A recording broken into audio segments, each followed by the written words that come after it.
Hello friends, welcome back to this channel again.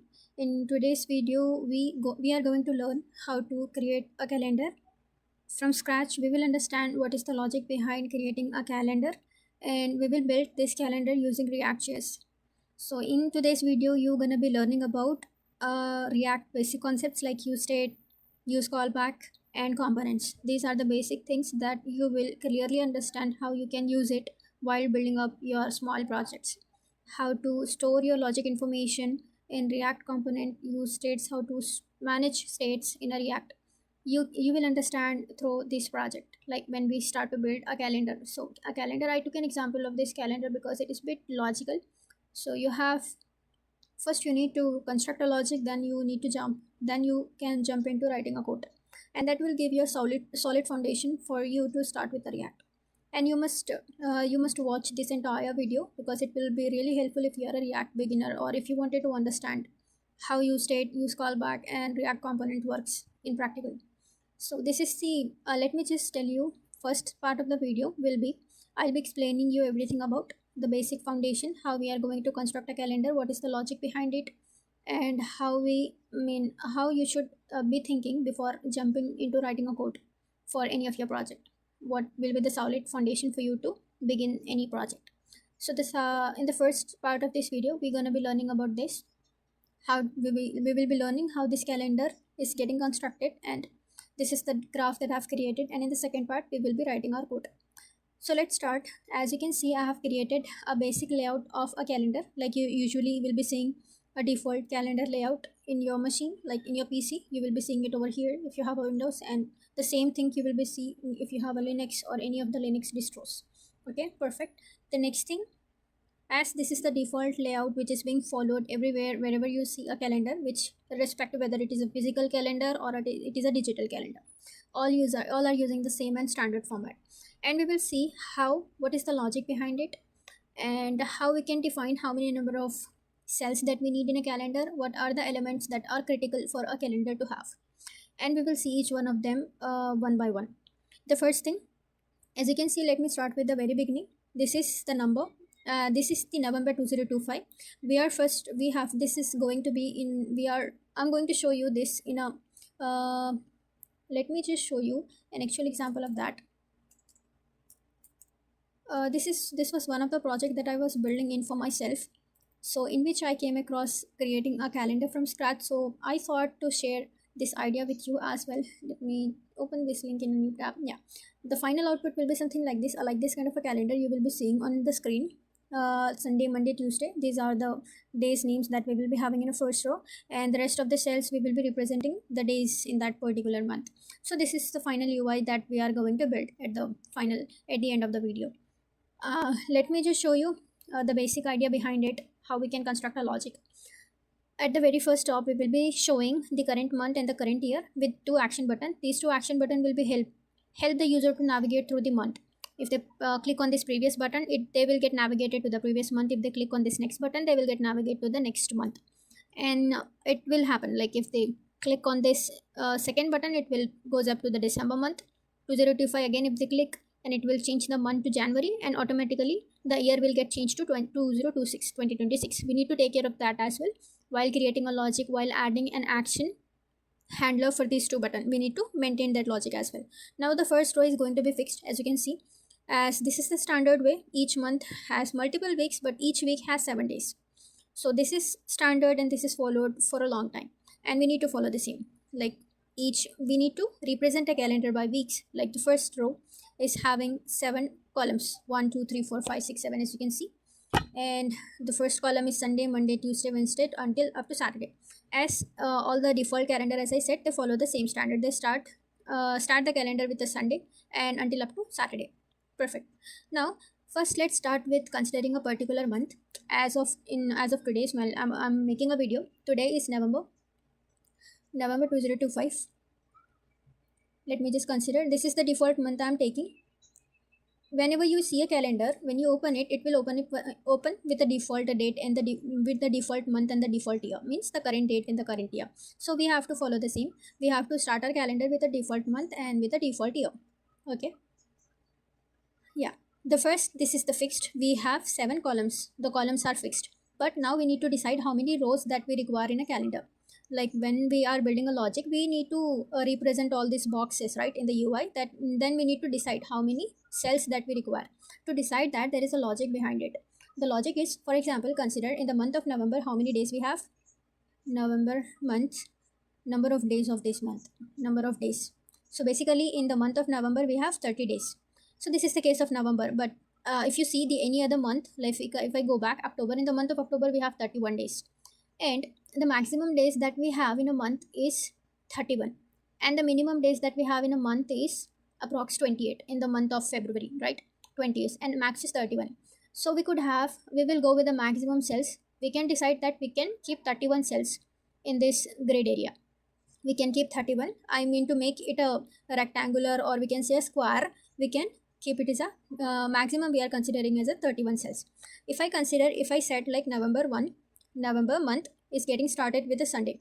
If consider November 1st of this month is getting started with a 1. Like the 1st of November is getting started with a 1. So I need until how many boxes? 1 to 7. This is the 7 boxes. This is 14. This is 21. 28 and 35. This is the maximum cells that I need if the day is starting, if the November 1st is starting from Sunday. And this won't be the case, right? Month of any day, like the initial day of the month, it could start on any one day. It could be start on Monday, it could start on Tuesday, Thursday, Friday. It can be on any one day. It is uncertain and we don't know. So for that case, we need to again decide how many maximum cells that we need to occupy all the 31 days of that month. Basically all 31 days we have to show in this area only, in this particular interface only. We can't let user to navigate to the next action button and see the remaining days of that particular month. If I get start from here, it will be something like it will get end up 31, 30 will get end up over here. And if I start 1 from here, it may like 30 will get end up here. If I start from here, 30 may get end up here. Like the same, if I start from here, 30 may get end up here. If I start, if the first start from Friday, it might end up that we need to increase. If we decided that only we need to keep in 35 rows, I mean only 5 rows, 4 rows, 1, 2, 3, 4, 5 rows. If we decided to keep only 5 rows, then there will be 2 scenarios over here. For the Friday and Saturday, we end up that we don't have any more cells to keep our the remaining days of this month. Like it could be hardly 28, 29, 30, 31. So for that case, we need to extend one more row. One more row to show those 2 days as well. If the month of November 1st is starting on Friday, then a possibility of that 30 could be come on this cell, and 30 if it is a month of October, then it could be 31 over here. The same case, if it is a Saturday, then 30 could come here and 31 could come here. Now this scenario tells that we need approximately we need how many rows? 1, 2, 3, 4, 5, 6. 6 rows. So we need, let me just write up here, we need rows 6, and we need columns how many? This columns are fixed, as I said at the initial, the columns are fixed. Now how many rows and columns that we need? Rows into columns, which is 6 multiplied by 7, which is 42. 42 cells we required in a calendar to show. This is the default and the standard. This is that's why only the 42 cells are being are being used in a calendar, as this is the approximation that they took. So now, as you can see, these are the empty cells we are getting, right? This is the empty cell and this is the empty cell. If the day is starting from Friday, I mean the Friday 1st, then and these cells we are going to have empty. So what usually in the calendar they are showing the previous days. I mean they are showing the days from the previous month. They are taking the last few days of the previous month and showing up over here. The same thing, this is the tail we say, and this is the head we say, and this is the tail of the month. This is the head of the month. In the head of the month, if any of the cells are getting empty, what we usually do, we take up few days from the next month and shows up over here. If any of the cells which is getting empty on the tail of this month, then we will take few days from the previous month and shows up over here. So that makes the total calendar area that fills the calendar, and the rest of the cells we take it to occupy the current month days. Yeah, this is the overall logic behind a particular calendar, how the calendar is getting constructed. And now we have to convert this whole logic into a real digital calendar, so that our digital calendar get represented on a web page. Yeah, and there are few more things that we need to consider before jumping into writing the code. I want you to decide first what are the static values that you are going to keep for your for this project. And for the first thing, let me just tell you what are the things that we need. The first is we need this row. As you can see, Sunday, Monday, Tuesday, Wednesday, Thursday, Saturday. And these are the static things and these are going to be fixed. So we will store this as a const variable, like in a const variable, because we are using a React, right? So obviously we will be storing it in a const. Okay. So const, in the const we have like days names or days of week. Days of week, we will be having an array in which we will be storing all this Sunday to up to Saturday. All these strings we are going to store or hold in an array data structure. And rest of this, as these are the cells, if we want to represent this data, I mean information, in the form of cells, then we are going to use the same data structure array in React. Like we are going to store each cell's information in an array format. Like how will be our array, I mean the UI of that array, the logical representation. First you need to have how our array will be. Like array, we will be having each cell information in the form of object inside array. Like the first object, we will keep it as a day basically storing the value of this cell, the number. As if the day is starting on a Saturday, then we will be storing, for example, if I start with a Sunday, if I go to this calendar, as the Sunday is 26 of the previous October, so we will be storing 26. And the next in month, we will keep this pointer as well, pointer in the sense a value holder which represent this particular value is of which month.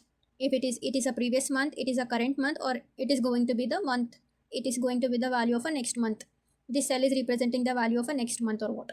So this is going to be the previous, it will be a string that we are going to store. So this is the format of the array. Like it will be having many object inside it. Like that, as I said, this is for the previous month and it will be like day of 1, and in month will be current, and yeah, close. And this is going to be our array format, which will be having total 42 cells, 42 objects inside this array. And then we are going to iterate it, and finally we will be having like this kind of an output just I showed you. Yeah, this is the overall representation and the logic behind our logic, how we are going to construct this calendar in a React.js. This is the foundation that you need to understand before building any project. Now let's jump into writing some code for this project and create our web page for a calendar. Yeah.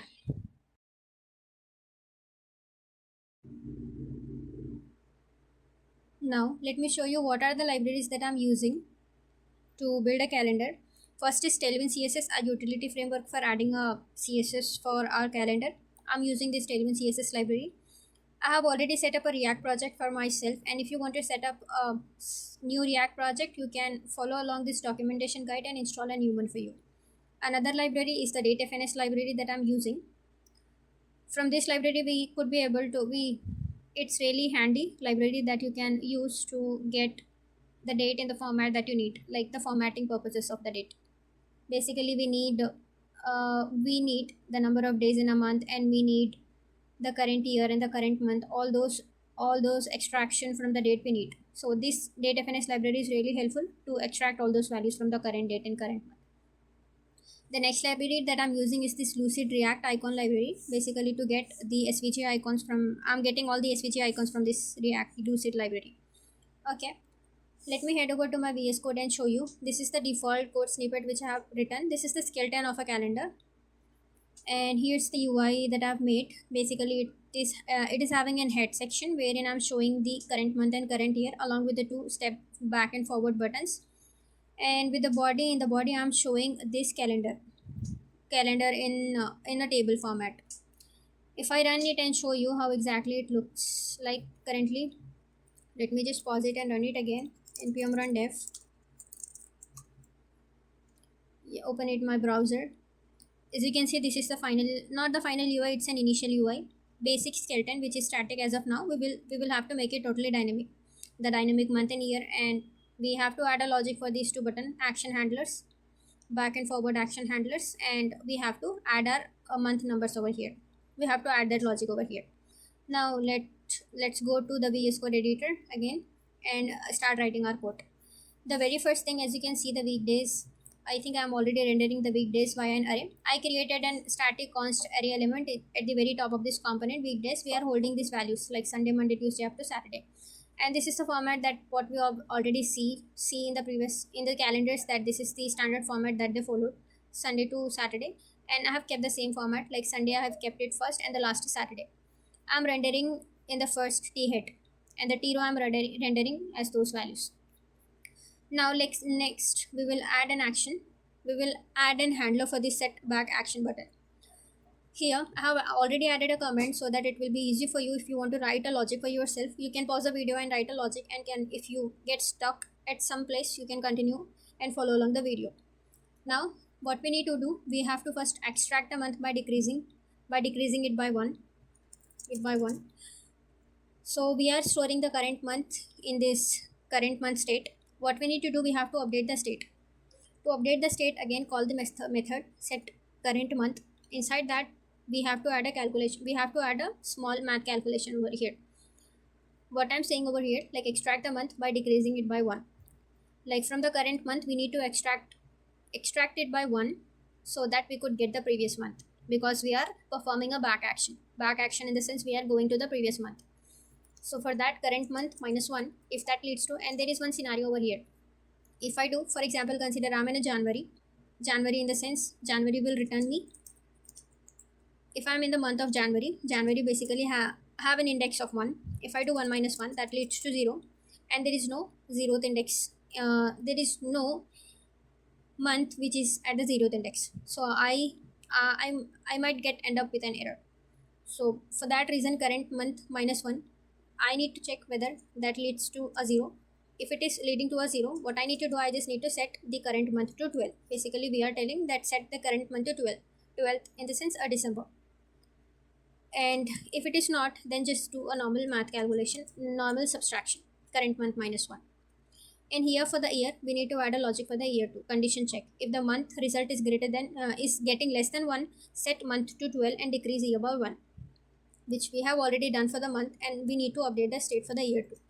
If the current month minus 1, if that leads to 0, that means we need to decrease the year as well, because we now jump into the December and December of the previous month.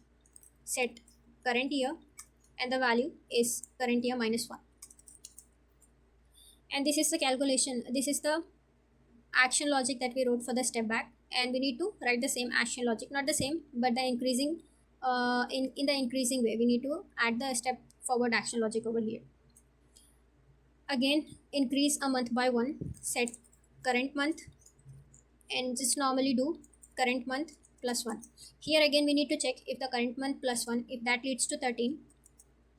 If we are already in a December and if we are doing a plus 1, that leads to a 13, which we need to handle it. If we are getting the result 13, that what I want to do, I want to make sure to set it 1 again.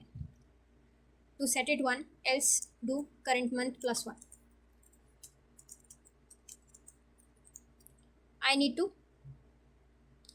I want to go to the January of the next month. If I'm into December and I'm clicking again the forward action button, then it should let the user to jump into the next year first month.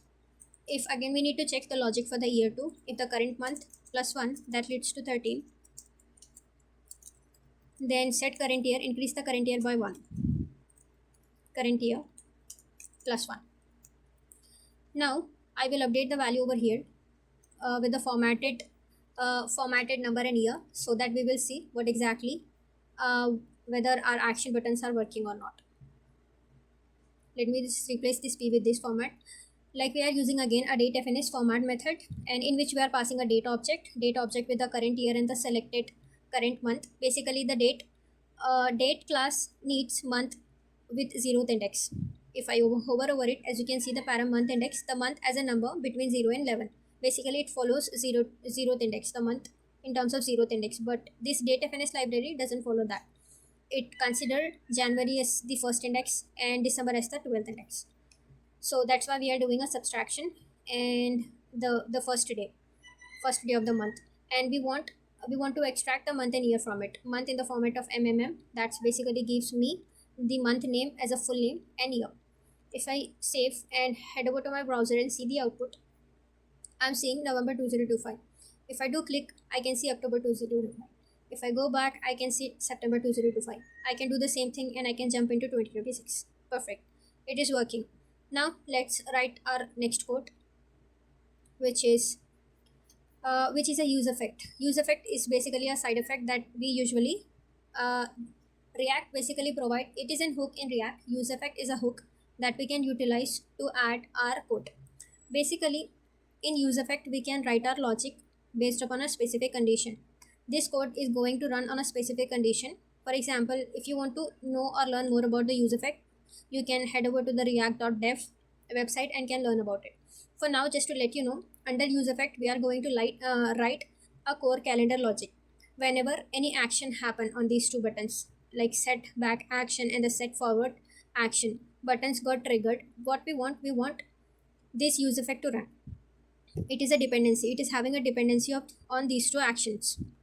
So these two actions, what they are doing, they are just updating the state, current month and the current year. So we need to add as a dependency. We need to tell React that these use effects should run only when the current month and the current year get changed to a new value. So React, what will do, it will only run the code which is there inside this use effect whenever any dependency gets changed. So we want the same thing.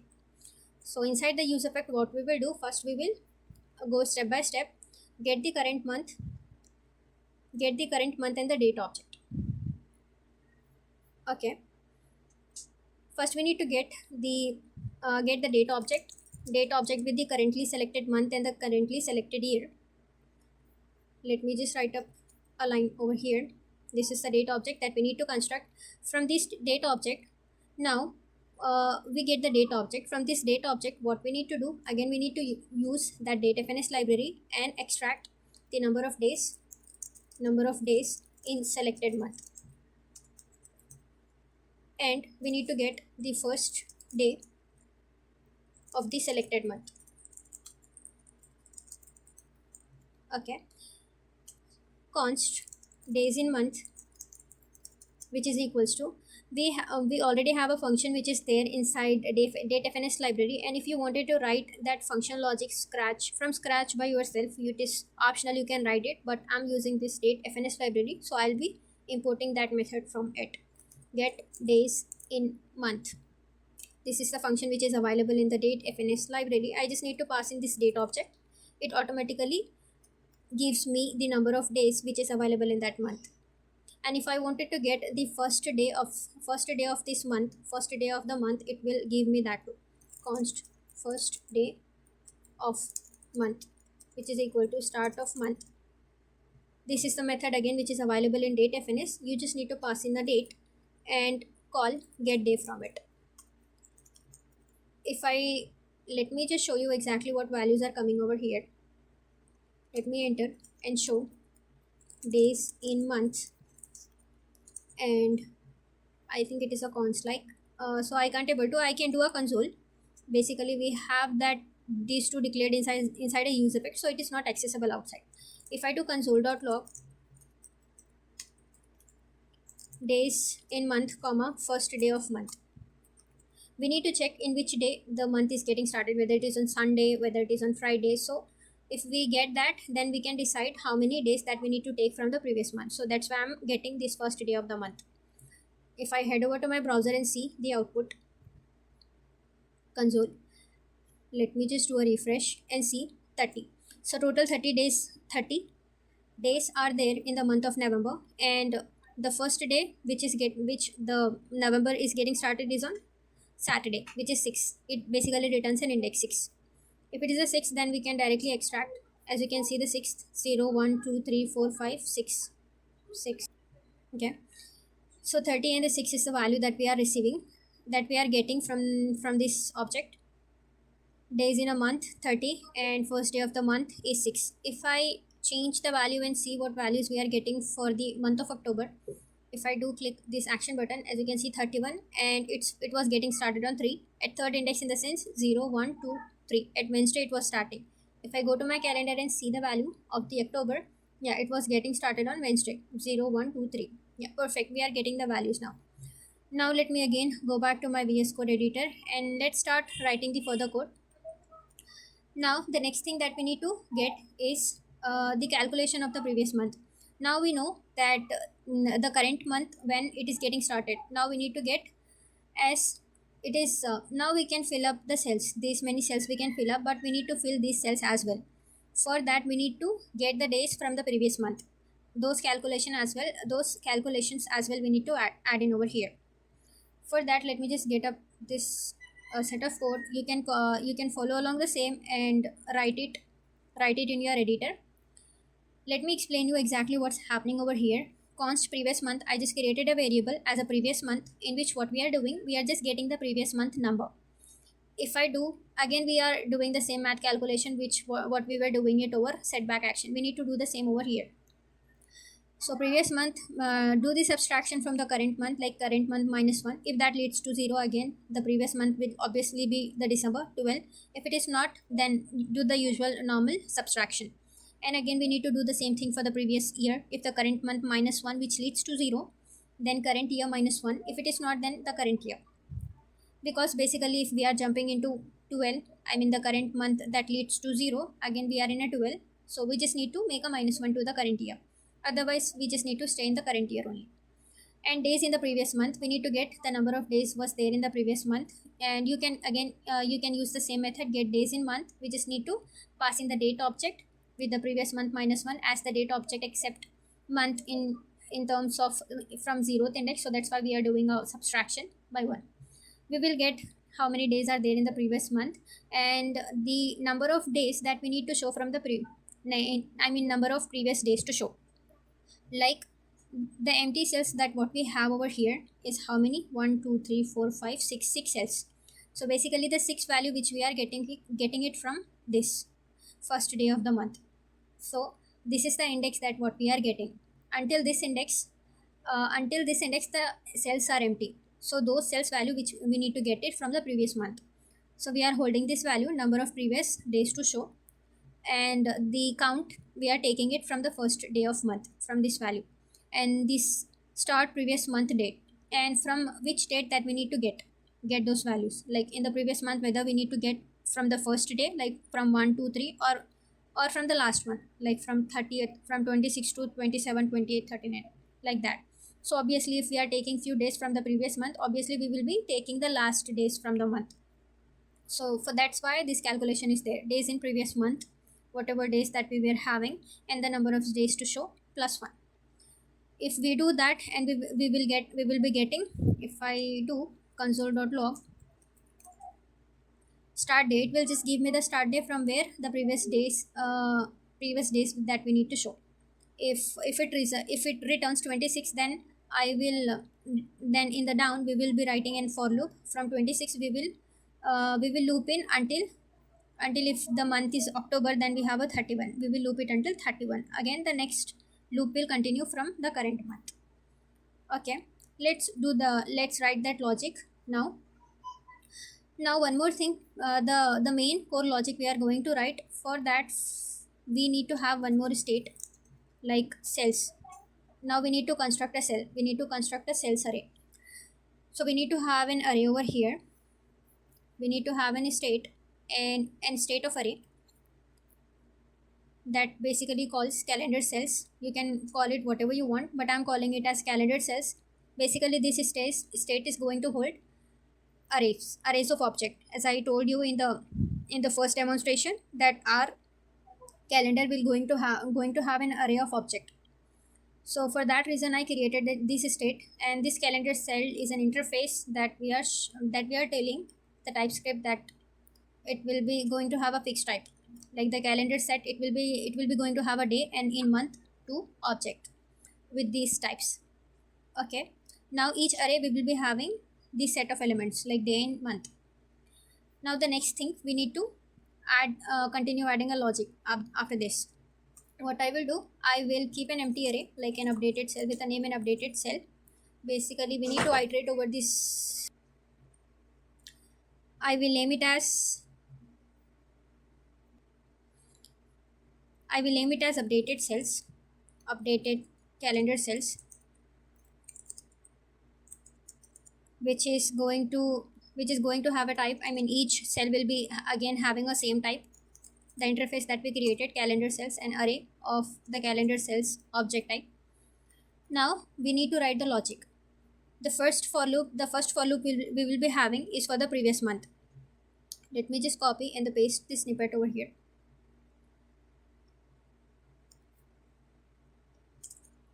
Okay, perfect.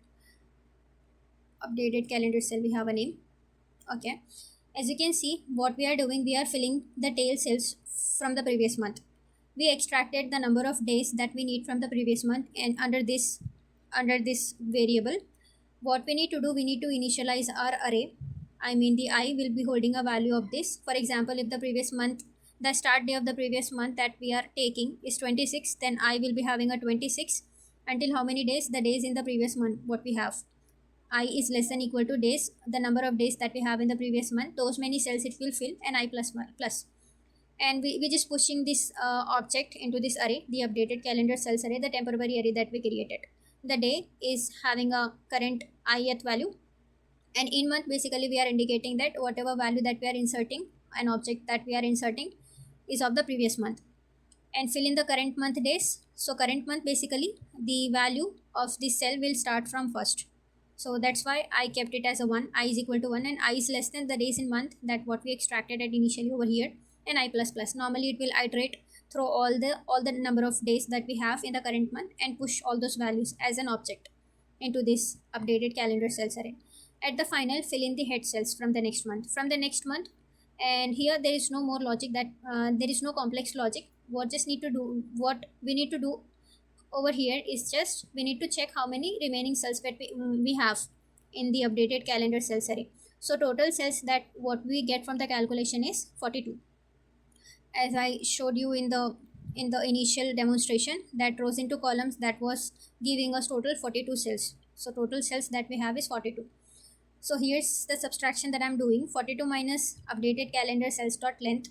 I'm getting the remaining cells that we need to fill. The remaining cells obviously will be the next initial days from the next month. So updated cells, I'll be putting a value. Again, the next month will always be start from 1. So that's why I kept the ith value as a 1. Then it will increment until the remaining cells. And the indication that in month, the value whatever that cell is going to have is for the second month. Yeah, that was the overall logic, the core logic that we wrote for the calendar. Now this updated calendar cell will be holding those 42 objects. Now we need to update the state, set calendar cells to this updated calendar cells array. So directly we are not updating. So basically, as it this array, updated cells array, is having a 42 object, right? What I want to do, I want to update the actual state value with this format. Let me just paste it over here. Currently, this updated cell array is having like this format. This array is basically having like this format. What I want to do, like array of 42 object, I want to split this into by 7, like each array of array with 7 object inside each array. An array, basically it has one more array with 7 object, another array with 7 object, until how many? The 7 times. For that, there is a small chunk function that I created that you can copy and that you can write it. Pause the video and write it, and you can use it. Okay, you just need to update the state, set calendar, and pass in that, call in that chunk array method, and pass in the updated calendar cells, and pass by how many chunks. I mean, it is a dynamic, you can use it. I mean, you can extract this as a global function and can use it. You need to tell how many chunking of that particular array you want. I want 7 chunks of those array. So what it will do, it will iterate through the 7 element and put it into an array and return it again. It will do the same until 7 times and return a complete array of those array elements. Perfect. Now we have this set calendar cells updated state we will be having whenever we do any action on these 2 buttons. What we will do now, we will add our core logic, like updating the cells. Basically, I was just updating a static values over here. What I will do, I will completely update it with the dynamic values. Like we will be having a t body with this snippet. Let me just get the snippet and paste it over here. And yeah, we're just doing an iteration, like we are calling that state value, calendar cells that we were storing in the state at the very top where it is in the state. Yeah, the calendar cells, we are just getting that state value and mapping it over here, mapping it over individual array element as this. So it will first give me this set of array, and inside we have multiple objects. So calendar cells dot map, basically we can consider it as a first week and the week index, and we need to make a tr. Basically it has a seven objects. So each object will be we will be having a single tr. Inside that we will be having a 7 tds. So each tr we will be having a unique key, and inside that tr for the multiple tds we need to again iterate over this week. Basically it's an array of object. Again week dot map, the map basically we can name it as a cell and the cell index, and this cell is an object is holding a value of a day and in month. I added a logic of this is the dynamic class logic I added. Like if it is coming from a previous and next month, if the cell value, the cell the cell value is from the previous or the next month, I just doing a gray out the cell. If it is not, then just making a text to black, otherwise the text is gray. Just highlighting the text based on whether the previous month or the current month. Okay, yeah. And the cell dot day basically holding the value of that particular cell. If I do save and refresh my browser and see the output, I can see the days. As you can see, if I do change the calendar value, it will get changed over here. Let me just refresh again and show you. The default is the current month and the current year, and the user can click on this navigation button and it will change the value inside the cells. Yeah, 1. If I see the actual calendar and go to December, the December is getting started on first Monday. Okay, the user can go to any of the day, whatever they want, they can go back as well. So this is the overall implementation of a calendar, how you can decide what data that you need to have and how the UI should be. The calculation you need to do it first, then you can proceed with adding a logic. If you want the whole code, I will share with you. If you do comment me in the comment section below, I will share the code snippet with you. Yeah, thank you so much. If you like the video, please thumbs up and leave a comment if you have any, and follow along the video and subscribe to the channel. Thank you. Bye bye.